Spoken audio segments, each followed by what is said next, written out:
Բարև ձեզ սիրելի Facebook-ը հայեր, մենք այս պահին ուղիղ միացման մեջ ենք Ազատության խմբագրությունից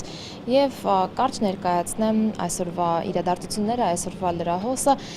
նախ անդրադառնանք թե ինչ իրավիճակ է Ղարաբաղում, ինչ իրավիճակ է շփման գծում, Ղարաբաղ-ադրբեջանական շփման գծում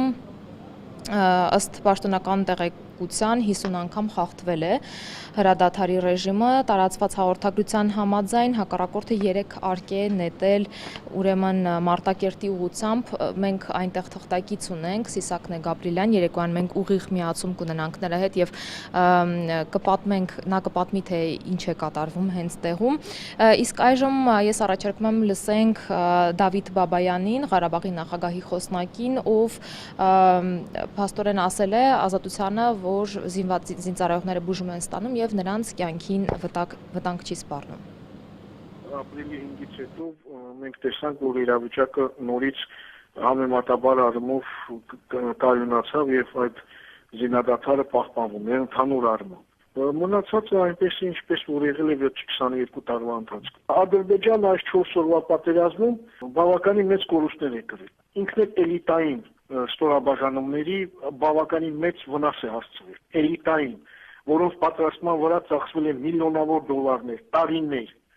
եւ նրանց մի պատկառելի մասը ոչնչացվել է։ Գերտերությունները Մինսկի խմբի համանախագահ երկրները հստակորեն ընդգծում են, որ նոր պատերազմը ուղղակի անթույլատրելի է։ Այս ամենը բնական է ազդում է հավանականության վրա։ Ես նշեմ, որ Պաշտպանության բանակը հաղորդագրություն է տարածել, որ 2 զինծառայող վիրավոր կա, այսինքն անցած գիշերը հրադադարի խախտման հետևանքով 2 զինվոր վիրավորվել է եւ նրանց կյանքին վտանգ չի սպառնում։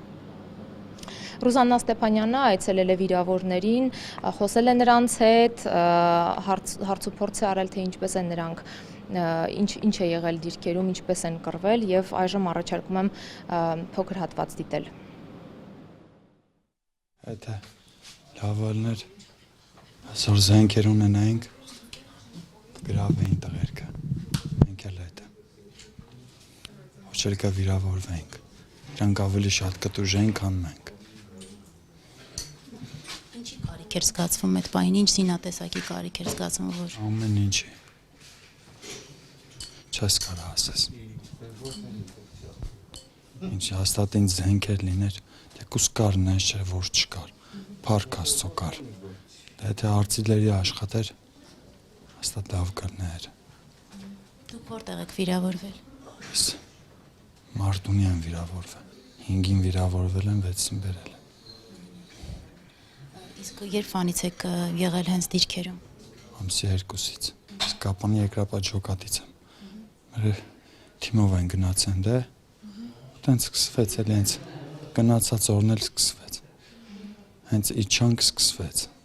իրանք սկսեց, հարցակումն էլ մենակ օդային է էլի։ Օդային հարցակում է եղել։ Աբա ինչ, հենց չի որ բոյ ենք տվել, շատը սնարյադ բանետ էր գրատ բան։ Հա։ Ձեզ կոնկրետ ինչից են վիրավորել։ 2 թոքսա կտրվել, վրացիաները ոդկսա, ասկոլկամոտ էլ 8-յակս։ Այսօր հայտնի դարձավ, որ հրաժարական է տվել Հայաստանի գլխավոր հարկադիր կատարողը Միհրան Պողոսյանը, նա հիշեցնեմ նրա անունը շրջանառվում էր Պանամայի օֆշորային սկանդալում եւ նա իր պաշտոնական կայք էջում նշել է, որ հայկական բացատրել է թե ինչու է հրաժարական տվել, այժմ ես կընթերցեմ թե ինչ է նա գրել, ինչպես է բացատրել իր հրաժարականը։ Նա գրել է ուրեմն հայկական եւ միջազգային մամուլում վերջերս պանամական օֆշորների մասին հրապարակումներում ի հայտ եկավ նաեւ իմ անունը։ Ցավում եմ, որ անունս արծարծվում է միլիարդավոր դոլարներ իրականում սեփականացրած Ադրբեջանի նախագահ Իլհամ Ալիևի ընտանիքի կողքին։ Անընդունելի եմ համարում, որ իմ անձը պատճառ դառնա իմ երկրի եւ բռնապետական Ադրբեջանի միջև քաղաքակրթական որևէ զուգահեռի, ինչի համար այսօր իմ հրաժարականի դիմումն եմ ներկայացրել զբաղեցրածս պաշտոնից։ Օֆշորային հրապարակումներին Փաստորեն Պողոսյանը խոստանում է անդրադառնալ արդեն որպես շարքային քաղաքացի առանց պետական լծակներին տիրապետելու։ Սպասենք տեսնենք թե ինչպես նա կարձագանքի հասցեին հնչող այդ մեղադրանքներին եւ ընդհանրապես իր անվան արկայությանը օֆշորային ընկերություններում, իսկ այժմ դիտենք մի փոքր հատված։ Այո, ուրեմն Transparency International հակակոռուպցիոն կենտրոնի ղեկավար Վարուժան Հոկտանյանը բացատրում է, թե ըստ նրա ինչու հենց այս պահին հնչեց այդ հրաժարականը։ Նույնիսկ եթե բարույթ էլ հարուցեր հանձնաժողովը, դժվար թե դա լիներ հիմնական պատճառը, որ իր հրաժարական կտար։ Ինձ թվում է այստեղ ավելի լուրջ, ավելի խորքային պատճառներ կան։ Ավելի շուտ այս պայմաններում, երբ որ այս ապրիլյան այս կարճատև պատերազմը եղավ, հասարակության մեջ բավականին փոխվեցին տրամադրությունները վերջի 2 տարիներին։ Մեզ համոզում են, որ չի վերսկսվի պատերազմը,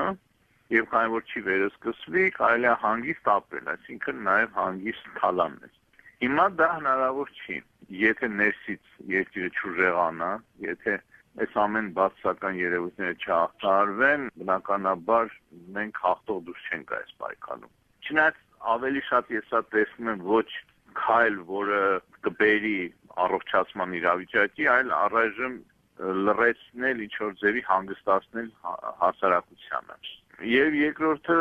ասում եմ, այն ինչ-որ հայտնաբերվեց, դա թաքցնելը պրակտիկորեն անհնար էր, որովհետև այնպես չի եղել, որ ինչ-որ մեկի անունով է գրված եղել, հենց իր անունով էին գրված այդ ընկերությունների անունները։ Հասկանում եք, դժվար թե ինքը կարողանա ասել, ինչ-որ մեկը ստորագրությունը կեղծել է ու հայտնվել է այդ ընկերության համահիմնադիրների թվում։ Դա բնականաբար վերևների որոշումներ, որը ինքը ըմբռնումով ընդունեց։ Կիրակի օրը տեղական ինքնակառավարման մարմիններ են ընտրել 8 մարզերում, առավել մեծ ուշադրության արժանացավ Հրազդանում քաղաքապետի ընտրությունները, այնտեղ 3 թեկնածու կար, գործող քաղաքապետ հանրապետական Արամ Դանիելյանը, քաղաքացիական պայմանագրից Սասուն Միքայելյանը, ով նախկինում եւս զբաղեցրել է Հրազդանի քաղաքապետի պաշտոնը եւ նախկին ՕԵԿ-ից Արթուր Նիսակյանը։ Ընտրությունները արդեն ավարտվել են, արդյունքները ամփոփվում են, այժմ մոտենանք Նանե Սահակյանին, նա է լուսաբանել ընտրությունները եւ այսօր հետընտրական իրավիճակը։ Նանե, ողջույն, ինչ կասես, ինչ է կատարվում, արդյոք ընդունում է, կարծես թե արդեն հայտնի է, հա, որ հանրապետական արդեն գործող քաղաքապետը հաղթել է։ Այո, ըստ կենտրոնական ընտրական հանձնաժողովի տրամադրած տվյալների գործող քաղաքապետ Դանիելյանը ստացել է 12510 քվ, նախկին քաղաքապետ քաղաքացիական պայմանագիր կուսակցությունից առաջադրված Միքայելյանը 10267 քվ, իսկ հայկական վերածննդի ներկայացուցիչ Արթուր Միսակյանը 1237 քվ։ Այսօր Հրազդանում հենց Սասուն Միքայելյանի նախընտրական շտաբում ասուլիս էր հրավիրել Միքայելյանի շտաբի ղեկավար պատգամավոր Նիկոլ Փաշինյանը, ով նշեց, որ ընտրության արդյունքները քաղաքացիական պայմանագիրը ընդունում է ի գիտություն, բացատրեց, թե ինչ նկատի ունեն։ Նշեց, որ իրենց ստեղծած համակարգը կարողացել է պահպանել Սասուն Միքայելյանին տրված ամեն մի քվեն, այսինքն եթե ընտրողը մտել է տեղամաս եւ քվեարկել է Միքայելյանի օգտին, այդ քվեաթերթիկը որևէ մեկը չի գողացել Սասուն Միքայելյանից, չի հայտնվել մյուս տրցակում եւ այլն։ Փաշինյանը նաև ավելացրեց, որ իրենց հայտնի է, պնդեց, որ արդյունքների վրա մեծապես ազդել է ընտրակաշարքն ու հարկադրանքը, հակառակ դեպքում Արամ Դանիելյանը հաղթելու շանս չէր ունենա։ Ընդամենը կարծես թե 2000 ձայների տարբերությամբ է, հա։ Մոտավորապես նման տարբերություն էր նաև նախորդ ընտրությունների ժամանակ, երբ նորից առաջադրվել էր Սասուն Միքայելյանը, ահա Արամ Դանիելյանի նախընտրական ծրագիրը եւ Արթուր Միսակյանի Սասուն Միքայելյանը։ Ես ունեի, բայց կորցրեցի, ես պահին չեմ գտնում։ Մի փոքր հատված ունենք Նիկոլ Փաշինյանի ասուլիսից, կարող ենք դիտել Փաշինյանը մասնավորապես խոսում է այն մասին, թե ինչպես է քաղաքացիական պայմանագրի ստեղծած համակարգ, իսկապես ինչպես է պահպանել իրենց քվեները, Սասուն Միքայելյանի տված քվեները։ Լսենք, առաջարկում եմ լսենք։ Բոլոր քվեները, որ եղել են քվեատուփում, պաշտպանվել են մեր վստահված անձանց կողմից։ Որևէ մեկը չի կարող ասել, որ Սասուն Միքայելյանի տրված որևէ քվե կորսվել է, չի հաշվառվել, դա բացառված է ուղղակի, որովհետև մեր վստահված անձին, ես ասում եմ, չեն եղել լցոնումներ, չեն եղել ձեզ հայտնի այն կեղծիքները եւ լցոնումներ, կրկնակի քվեարկություններ եւ այլն, որովհետեւ Համենայն դեպս այս պայդրությամբ մենք նման տեղեկություններ չունենք եւ ես վստահ եմ, որ չենք ունենա, որովհետեւ այն մեխանիզմը, որ մենք ներդրել էինք, դա սկզբունքորեն բացառում էր նման հնարավորությունը, եթե նման բան նույնիսկ եղած լինի, ասենք օրինակ կրկնակի քվեարկության դեպ։ Դա կարող է տեղի ունենալ, որ վստահված անձանցից մեկը մի պահ աչալրջությունը կորցնի, դա կարող է լինել, ասենք, հատվածական դեպքեր։ Ես չեմ կարող բացառել, որ ինչ որ փոքր խումբ։ Նույնը վերաբերվում է նաև այլ տեղերից բերված քվեարկությունների։ Նման բան համատարած կամ էական ազդեցություն ունեցող դա կարող է լինել բացառապես որևէ վստահված անձի ուշադրության, անուշադրության կամ բանի մի պահ շեղվելու արդյունքում։ Իսկ այն համակարգը, որ մենք ներդրել ենք ընտրությունների վերահսկման, դրանք ուղղակի բացառում են նման ընտրակեղծիքների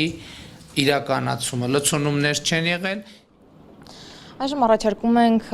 տեղափոխվել Հառիջ գյուղ, այնտեղ պարզվում է Ղազախստանի նախագահ Նազարբայևի անվան փողոց կա եւ այս վերջին իրադարձություններից հետո, երբ Ղարաբաղյան ճակատամասրացման ֆոնին փաստորեն Ղազախստանի նախագահը Ղազախստանի պաշտոնյաները հանդես եկան ադրբեջանամետ հայտարարություններով, ինչպես նաեւ հենց նրանց նախաձեռնությամբ Չեխիալ համարվեց Երևանում ԵՏՄ երկրների վարչապետների հանդիպումը, ահա դրանից հետո այդ ցուցանակը հառիջեցիները հանել են, առաջարկում եմ այժմ դիտել այդ կադրերը։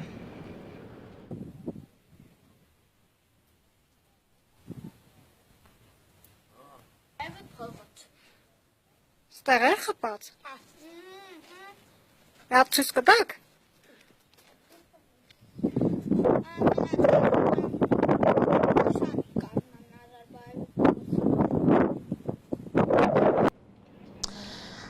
Այսքան այս միացմանը, հետևեք մեզ ազատություն.am կայքեջում, ինչպես նաև մեր երեկոյան թողարկմանը,